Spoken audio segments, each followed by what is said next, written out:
Hello and welcome into this week's edition of the NASCAR Xfinity Series Rewind Show right here on Racing News Now. As always, I'm your host Garth Allen. Thank you once again for joining me today. If this is your first time catching a Racing News Now video, welcome. This is a channel where we discuss lots of motorsports, namely NASCAR, ARCA, IndyCar, and Formula One. We do plan to broaden that scope in the future, but for now, that's what we cover. So on today's edition of the Xfinity Series Rewind Show, we're looking back at today's third annual Pocono Green 250 recycled by J.P. Mascaro and Sons from the Pocono Raceway, Long Pond, Pennsylvania. This 2.5-mile tricky triangle, 100 laps for these Xfinity cars. And it's one of those things where Kyle Busch is in the race, so you kind of expect this is going to happen. Kyle Busch takes the victory. Definitely wasn't a sure thing, though. Did lead the most laps, 64 laps on the day. Won stage number 1. Paul Menard did pick up the stage victory in stage number 2, but otherwise it was mostly Kyle Busch. He was up front for most of the day. Only other driver to lead double digits for laps was Cole Custer with 23. Chase Elliott and Daniel Hemrick, I think were the two best cars. If you take Kyle Busch out of the equation, at least late in the race, I think they were the best cars without him. Had a great battle there at the end. Up until a couple laps to go, Daniel Hemrick was going to finish second, then Chase Elliott takes it from him right at the end. Austin Cindric with a very strong run in fourth, and Cole Custer rounds out your top 5. Rest of your top 10, Elliott Sadler, John Hunter Nemechek, Paul Menard, Tyler Reddick, and Ryan Truex rounds out the top 10. Now as we look down lower in the field, Shane Lee in the 3-car this week for Richard Childress Racing, his third start of the season. He comes home in the 12th position. Ryan Reed in 13th. Kaz Gralla, his second race in that 61 car, about where we've expected to see Kaz Gralla most of this season. Did pick up a top 10 last week in Charlotte. 16th, though, has become about normal for Kaz Gralla. Looking a little lower in the field, Brandon Jones having problems late. Ran out of fuel there on that final run, and that relegated him to one lap down in 24th. Then the guys here at the bottom, all getting caught up in incidents at one point or another. Michael Annett in 35th, getting caught up in a couple different incidents. The first coming on lap 32, where he spun it off of turn number 1, brought out the only caution in stage 2.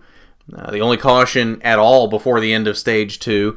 And then he brought out the second caution that wasn't a stage break. That was at lap 58, shortly into stage 3. He and Chase Briscoe ran out of real estate coming off of turn number 1, both of them smacking into the outside wall. Speaking of Chase Briscoe, he's down here in 38th. 36th and 37th, Christopher Bell, Justin Allgaier, they got into it lap 62. They were the third and final caution that wasn't a stage break. They got into a fairly big pileup on the backstretch, and that would end their days. The 28 car of Dylan Lupton also involved, but he was able to finish one lap down, albeit there in 23rd. So that is your results for the Pocono Green 250 recycled by J.P. Mascaro and Sons. Now, let's head over to the Pocono Media Center, and we'll see what your top 3 finishers, Daniel Hemrick, Chase Elliott, and Kyle Busch, had to say after this one. Yeah, our day was definitely full of ups and downs. At the end, I thought I'd be able to hold Chase off, for a couple more laps, but my balance would always kind of shift tighter on exit throughout the run, and that was the longest it had lasted in all reality. But yeah, just throughout the day, we just didn't quite have the track position after qualifying. We tried to get a little track position there, short pit in the end of stage 2 to at least be lined up near the front of the field. Knew we were going to be close on fuel, but we had a little bit of vibration. So even when the caution came out, we had to come back down pit road and get 4 tires. So even in that situation, the misfortune ended up being fortunate because we ended up making it on fuel and we're plenty good to go. And I saw the 19 ran out of gas. It looked like they were at the end on our strategy. So, like I said, misfortune was fortune for us. But I'm proud of the effort, proud of the guys on pit road. We've struggled a little bit maintaining speed on pit road and gaining spots, and they did a great job of putting us in position when it matters today, and Danny Stuckman did a great job of tuning this package. It was something that was unknown for everybody, and the drivers didn't really know what. None of us really knew what we had going in, so I thought it was interesting to see Chase and I battling out for second and third at the end when we were talking pre-race that neither one of us thought we had the speed we needed. So we got a little bit of homework to do. I think across the board, everybody's going to come back next week with this package and be a little bit better. But I'm proud of how far we come this weekend. Yeah, I thought our car was pretty good last week too, and I wish we would have had a shot there as that race went along to see. And once the 18 fell out, I didn't think I had anything for him. But today I think kind of similar to last week. Feel like I could run. By the end of a run, I feel like I could maybe get close to his pace, but I don't think I could run him down without being in his draft. So there was a point in time where he had a penalty and was coming back to the field, and I got in his draft and was able to keep up with him, and actually thought that I was going to be in a good spot by the end of a run because I thought my car drove better than his.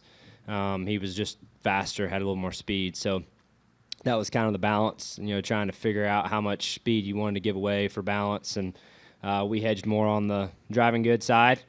And, it was a good day, but not good enough.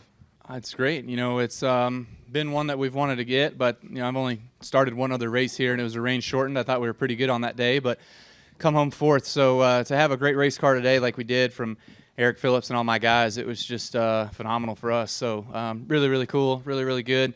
Means a lot to win here in Pocono in the Xfinity Series and check another box, if you will, of being able to win in all active tracks on the Xfinity schedule. So that's pretty special. There was a few that I've missed out on that I haven't gotten over the years that I wish I would have been able to get, but they're gone and done now, so I can't. But overall, today was a great day. Really want to say thanks to Comcast, NBC Universal, Juniper for allowing us the red, white, and blue colors on it today, for all the meaning of what that means, of saluting the troops and the members of service that are able to come back out of the military and to give jobs to those both serving as well as their spouses. So really, really special message there.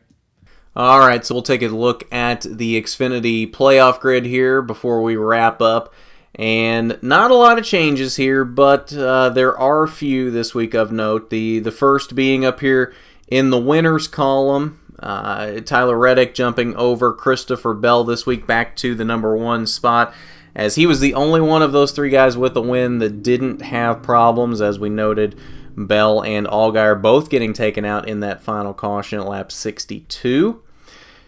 Cole Custer jumps over Daniel Hemrick back into the 5th position. Austin Cindric moves over Ryan Reed into the top 10. Michael Annett drops 2 spots after his problems. Ross Chastain and Ryan Sieg both moving up a spot apiece. So that is your playoff grid following the Pocono Green 250. And I think that will do it for us today here on the Xfinity Series Rewind Show. If you haven't already, hit that subscribe button and ring the bell for notifications so you don't miss a thing from racing news now. And hit that big thumbs up button if you like the video. It is much appreciated when you do. So with that, this has been the NASCAR Xfinity Series Rewind Show. I'm Garth Allen for Racing News Now.